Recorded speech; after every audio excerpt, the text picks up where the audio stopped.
Wouldn't you love to know what they're saying to each other? Come over here. Come here, Herman.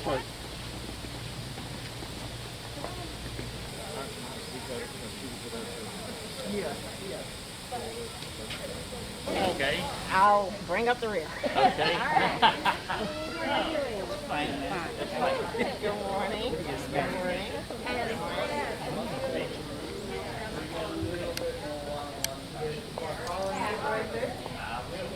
So the Vizzi Elephant Center, this is a humongous facility for elephants, state of the art. We're really excited about this space. This is going to allow us to go from 3 elephants, well actually we started with 2, now we have 3, and continue to grow this program to a program that is making an impact with elephants, not only here in the United States, but worldwide. So this is really important. We can hold about 7 elephants in this facility here, and like I said, now we have 3 now. So this is a growing program. It's a constantly evolving program right now. So super exciting time to work here and to be here at Zoo Atlanta if you're working with elephants. There's Kelly showing off her feet. So Kelly has been here since 1986. Okay, so she was one of the very first African elephants ever to be housed at Zoo Atlanta. So she is a really big deal, literally and figuratively. She is a very, very smart elephant. She is kind of a trainer's dream as far as animals go. She likes to test keepers, but if you're patient and if you're on it and you're smart, you can get a lot of progress with Kelly and you can do a lot of great things. Kelly knows about 60 different trained behaviors. That's a lot. So elephants are right up there with intelligence as far as a lot of primates, dolphins and things like that. So they're considered one of the smartest animals on the planet. Kelly is right up there with them. So she is a great elephant. So Scott is showing you some of the stuff she knows. So in just a minute, I'm going to bring you guys in here one at a time, and you are going to walk up here and see Steve up here by this red bucket, and Steve is going to be placing lettuce in the bucket like so, and then whatever is in that bucket is for you guys to feed out. So they'll have a couple pieces in there, and what you guys will do is just one at a time, you'll walk up, you're going to grab the lettuce, fold it out.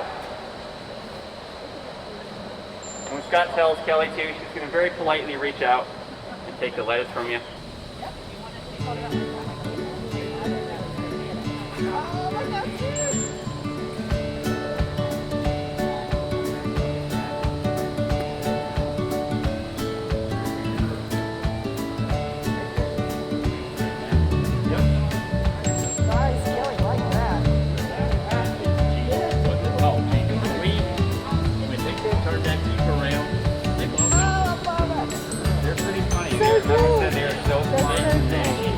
Alright, looks like somebody else has a Like Michelle Warhol is in charge of the whole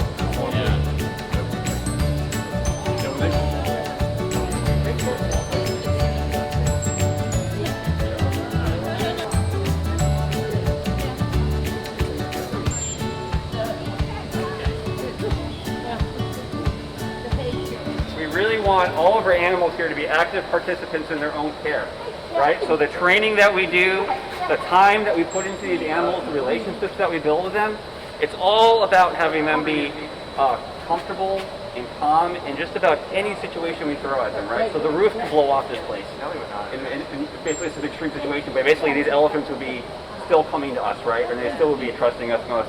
So that's the kind of relationship that you're trying to build with your animals. So that goes from the birds to the gorillas to the elephants to pretty much anything here.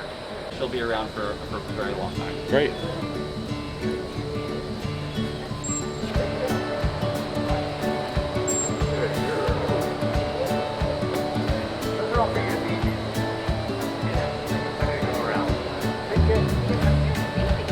The whistle. So that whistle is called a bridge. And it's essentially like if you got some dogs, it's like saying good boy, good girl. It's pointing exactly when you're having the right behavior.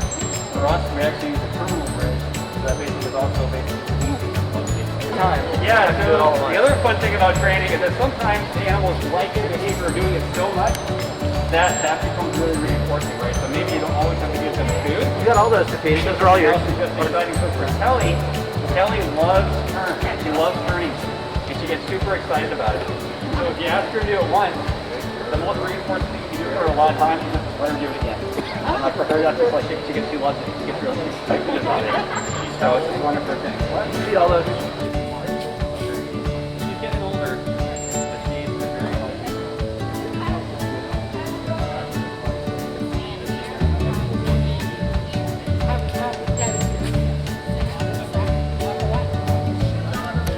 We're going to have them look that way for the feeding.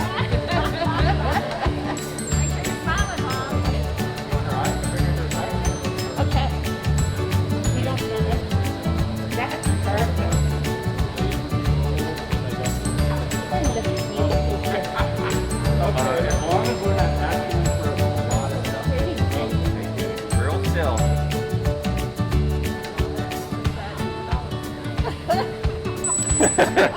Pretty cool, huh?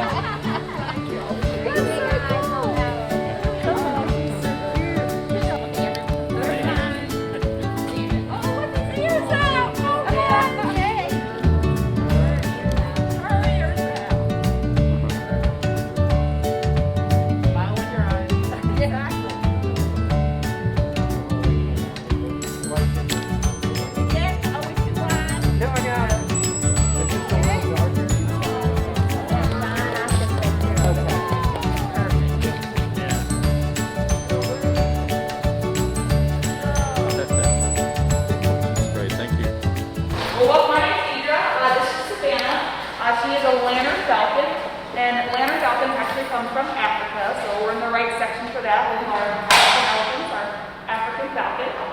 And then you gotta know a little bit about birds, a little bit about birds of prey. A little bit. And yeah, we've seen them, we know they're really cool, and they're predators, right? Right.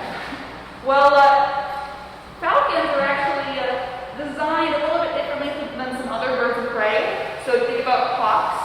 You guys ever see a hawk flying in the air? It's got a really big, broad wingspan for soaring.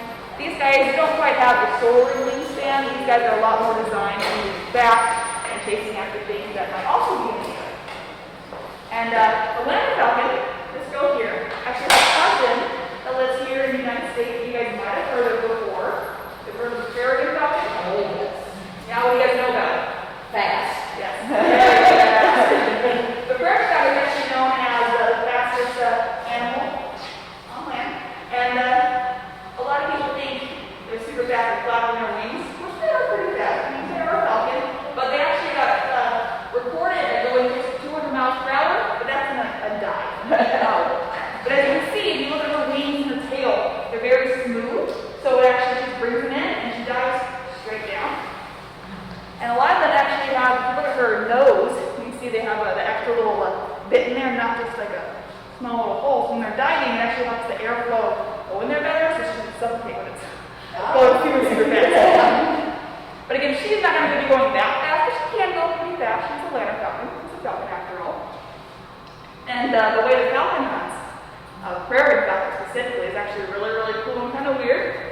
So like we said, they hunt things in the air, so things like birds and bugs, like a bat. Or more birds, that's when they're nocturnal. She's more diurnal. And they'll actually kind of do big loops around that little bird. So think about when like a fly's buzzing around, you kind of move your head around watching it. That's what that bird is. It's watching the falcon as it flies around and around, makes that little bird nice and dizzy and confused. And when that happens, they'll take their talons down here, and then they'll punch them. And then they have a little fast food on the go they're going to grab on and just eat while they're flying. And they might even eat while they're on the ground. And I do have some food for her, so if you guys aren't squeamish, you ready? It's going to be so good.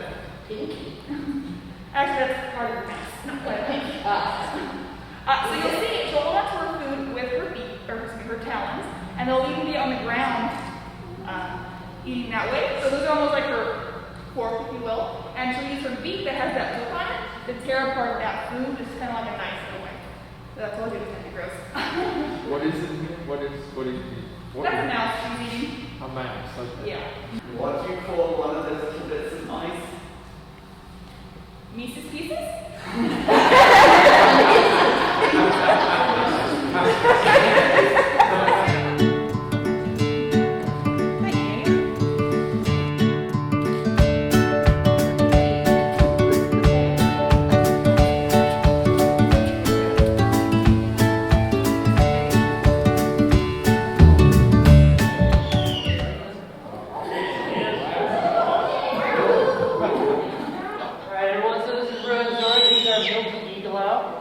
He flies in our World of Wild Theater. We actually have the only breeding pair of eagle in the United States. So almost all of them in the U.S. came from our breeding pair on habitat down in the lower zoo. Now, this is the largest owl species in Africa, which makes him one of the apex predators of the sky. So he's going to eat anything that he can get a hold of. He's a bird of prey, so he's going to be using his feet to hunt. He's going to hunt smaller birds, hedgehogs, lizards, snakes, anything of that nature. They're also given the nickname of monkey eating out, large enough to take small monkeys right out of the treetops. Now, being that he is the largest bird in Africa, how much do you think he weighs? 3 pounds. 3 pounds? You're laughing because that's really close. It's only about 4. Oh, exactly right. Yeah, that was a great sarcastic guess, right? He's only about 4 pounds. When you think about it, even though he has that large size, he still has to be able to fly, right? So he's primarily flat and feathered. If you took all the feathers off his skull would actually be smaller than my fist. His bones are also somewhat hollow, they're problematic, and that gives him that nice lightweight structure. Now, even though he does have that lightweight size, that doesn't take away from his strength and power. Each one of those talons right there have the crushing power of a large dog's bite. Very powerful. That's going to be his main takedown. So when our owls typically awake, you can see in the neck, right? So what's going to be on his face for that? Eyeballs. Those eyes take over 60% of his skull. Alright? Massive, massive eyes.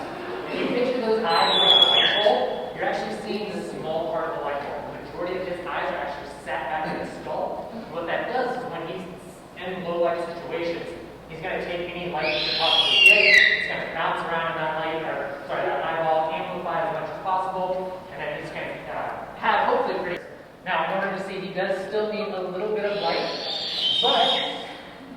didn't have that light, he would be able to hunt solely with his ears. Owls have red ears, right? Their ears are also offset. One's a little bit higher, one's a little bit lower, which allows them to directly pinpoint where that sound is. One time more. Yeah. So that is actually false. He cannot turn his head 360 degrees. He can turn his head nearly 270 degrees, so about 300 degrees. And the reason he has to do that, again, those eyes are so large, there's actually no room for muscle attachments. So whereas we can look up side to side, we can roll our eyes, he can't do that. He has to move his entire head in order to see the person. 4 pounds feels like a lot, really good. Anyone have questions about it? Is that one? So we have 2 that fly here, and we have 3 that are in habitat. I didn't see. This guy.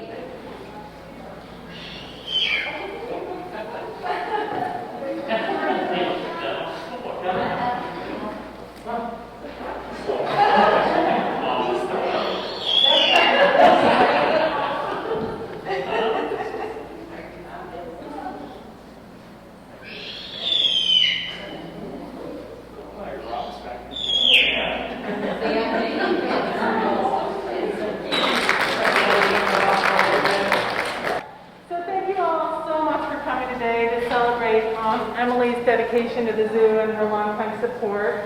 I'm so thrilled that you let us enjoy your company. I wish Emily was here for sure to enjoy this day and the dedication of the aviary. We certainly are inspired by her gift and inspired by the 30 years that she was a friend to the zoo. Certainly, I think her passion for animals and her passion for our mission speak for themselves, as you all heard yesterday at her memorial service. And I hope today, the weather's kind of iffy, I know, but I hope after the dedication today at the aviary that you can go out and enjoy some of the animals that she loves so much. She would come out every year and ride a golf cart around the grounds and visit some of her favorites, which you have represented on your tables, I see. She loved the warthogs, she loved the giant pandas, and she really loved the gorillas. You know, her love of Willie B started some of the inspiration and her passion for Zoo Atlanta. And certainly through these long-time relationships and long-time friendships, it helps us do our mission in supporting wildlife and wild places. So it's so critical to us to have long-term friendships like we have with Emily. You're going to see our new aviary, which we're dedicating today, and you're going to see her namesakes. Emily and Grigsby are our peacock, and his peafowl. I always forget to say peafowl, not to say anything bad about the girls, but he's just magnificent. So I don't want to take up much time. I'm going to introduce James Balance. James is our senior curator of birds, herpetology, and ambassador animals, so that was his crew that you just saw. And James is a longtime supporter of the zoo also. And he's going to talk, he's a character, he's going to talk about the aviary and what this means to our bird department. So James, welcome, and thank you all for letting us share in this moment with you. Thanks, Kaylee. Well, Alice, thank you so much for bringing everyone together here. I unfortunately didn't know Emily for very many years, but a few times I've met her, it was a wonderful pleasure to actually have her here. When we first got the white peacock, I just remember I was holding the bird in my arms and she was reaching out and just touching him, and it was a very special moment for her. And one of the first things we were asked right after that is, if you have any of the white tail feathers, please, can you send them to Alice to forward on to? Well, no, because we aren't allowed to keep our feathers here. So what did we do with all the white feathers? We trashed them. So it's like, oh no, where are we going to get white feathers from? Well, we were much smarter the next year. Anyway, trying to find these peacocks was ridiculously hard. Lots of peacocks, there are even quite a lot of white peacocks out there, but to bring peacocks to the state of Georgia, you have to go through all sorts, they have to be tested. We have a huge chicken industry, and peacocks carry chicken diseases because they're basically related. So finding one was incredible. We put something out on all the zoo listservs. Need white peacock, need white peacock. And no one. Everyone told us who had them, but no one actually had them. And then one day, I'm talking to a curator in another zoo and said, "You haven't got a white peacock, have you?" And said, "Yeah, I've got several of them. You want one?" "Yeah, really, listen." But so finally we were able to get in this male white peacock and his female from the Baton Rouge Zoo in Louisiana. We drove them down up here, dropped them off into quarantine, and it was an amazing thing. He came in at about 3 years old, and his tail was, the tail, you know, the long thing that goes up like that, that is actually the rump feathers. I was going to say a word, short word beginning with B, but there are smaller people here. So those are the rump feathers. The tail is actually underneath, and that's what lifts the whole thing in the air. So it's rump feathers. He came in beautiful. Now the thing about peacocks, they lose those beautiful feathers every year. And so right now what we're going to see is Grigsby without much of a tail. He's actually just starting to grow the new one in. It all fell out in July, and now it's growing back in about another 6 weeks. It'll be this long. And he's now 6 years old, and at 6 years old is going to be probably the best trained, we call it, the best trained he will ever have. So he's looking a bit short right now, but a few weeks he should be a bit bigger. The aviary has been wonderful. It is really nice. It's our second biggest aviary now.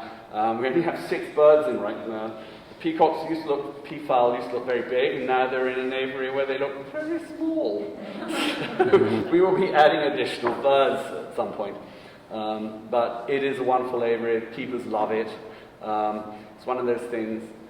We had to wait a bit for this aviary, but it was worth the wait to find the perfect contractor, and he did it so well. We're really excited about this. So, thank you so much, Alice. Thank you so much, Emily. And we'll go down and see their namesakes very shortly.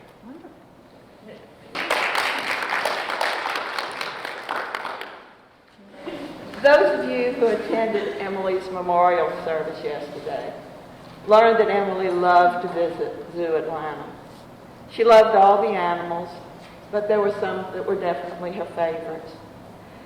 She said that the warthogs reminded her that her brother used to teasingly call a warthog when she was young. But she never had seen a warthog at the time. But a family owned the farm, so she imagined that a warthog was some kind of a pig with warts. She told her brother that she did not have warts, so she couldn't be a warthog, and then they would laugh together.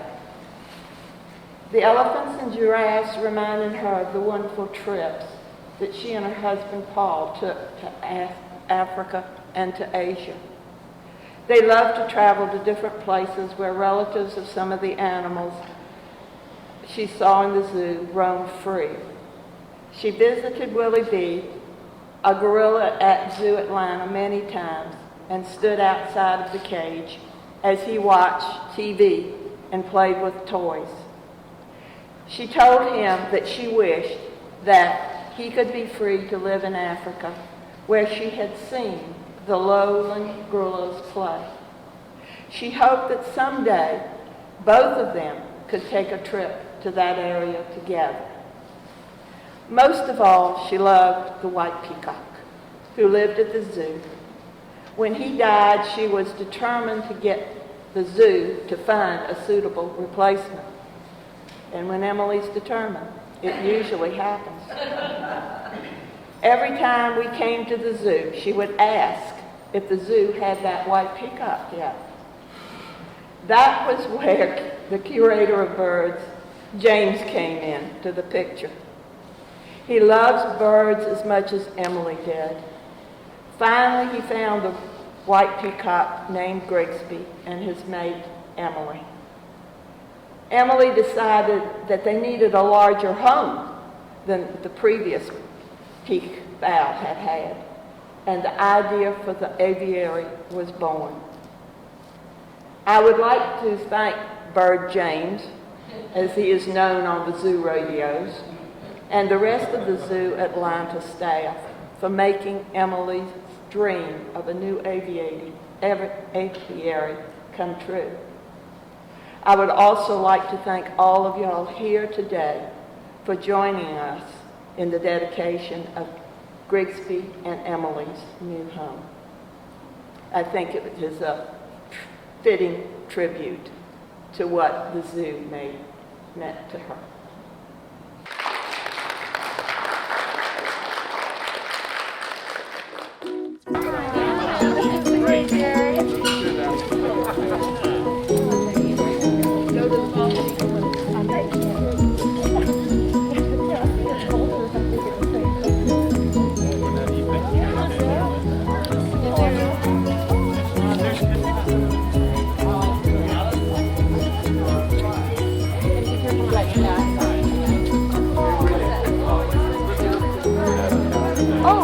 I have not seen this yellow before.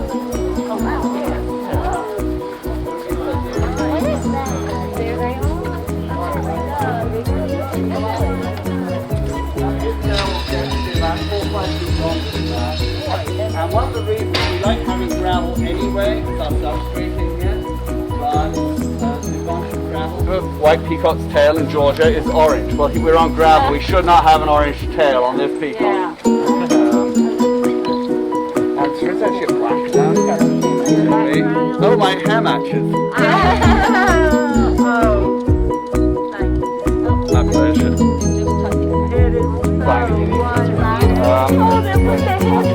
Really friendly this round. And one of the hopes we've got, well, what we plan to do with this aviary, we're eventually going to put up, in the next few months, put a vestibule on the front of it, so, and then we raise the flatten this area up here so we can take groups in there to meet some of the birds. And Griggs is going to be a perfect example of birds come down that people can feed. It would only be, special groups. Yeah. Guinea fowl will be great for that, and we're going to add some more birds for that. But everyone loves him. This has been really obvious in the 4 days he's here, how much attention he's getting. It's like, I haven't even got his tail yet. Like, no, it's peacock. And he does come through really fine. What makes them display? Hormones. Okay. You don't need more than that, do you? No. No, it's springtime. Whoa. Have I insulted anyone yet? Offended?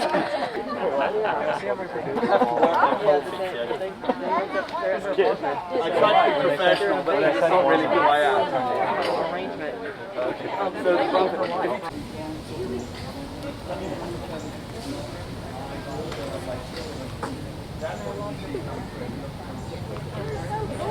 The brown one is Emily, the girl, and the boy is Griggs, it's the white one. Right.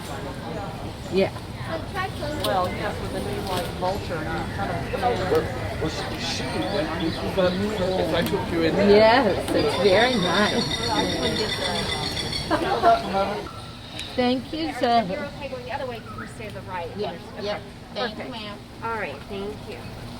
But you guys can see also where she gets the name Hairy from, because she's covered in those really nice long wiry hairs. Look at that. So she's got a very good sense of smell. So she's going to be walking around. We call this her little travel enclosure. So she's going to be walking around. She's going to be doing lots of sniffing. She might dig at the travel enclosure a little bit. Oh my gosh. I do have some of her food, so if you guys want to see her eat some of her bugs. Absolutely. So she's got this really funny, gloopy looking food. So what's in here is something called insectivore chow, and it's basically ground up insects, and they get ground up into a powder, and then we just add water to it. So it becomes nice and sticky and mushy, and then she also gets waxworms and bananas. But because she is an insectivore in South America, we want to make sure that she gets all of those insects. She has a very teeny tiny mouth, and she still does have teeth in those mouths to chew. But because they're not very big teeth and they're not very strong teeth, that's why most of her food is soft. And if she does eat fruits, they're also very soft fruits. I mean, they're pretty darn cute. And then a screaming Harry arrives and like, you're not cute anymore. The three bandits still try and be cute. They are lovely, lovely. Credit where credit is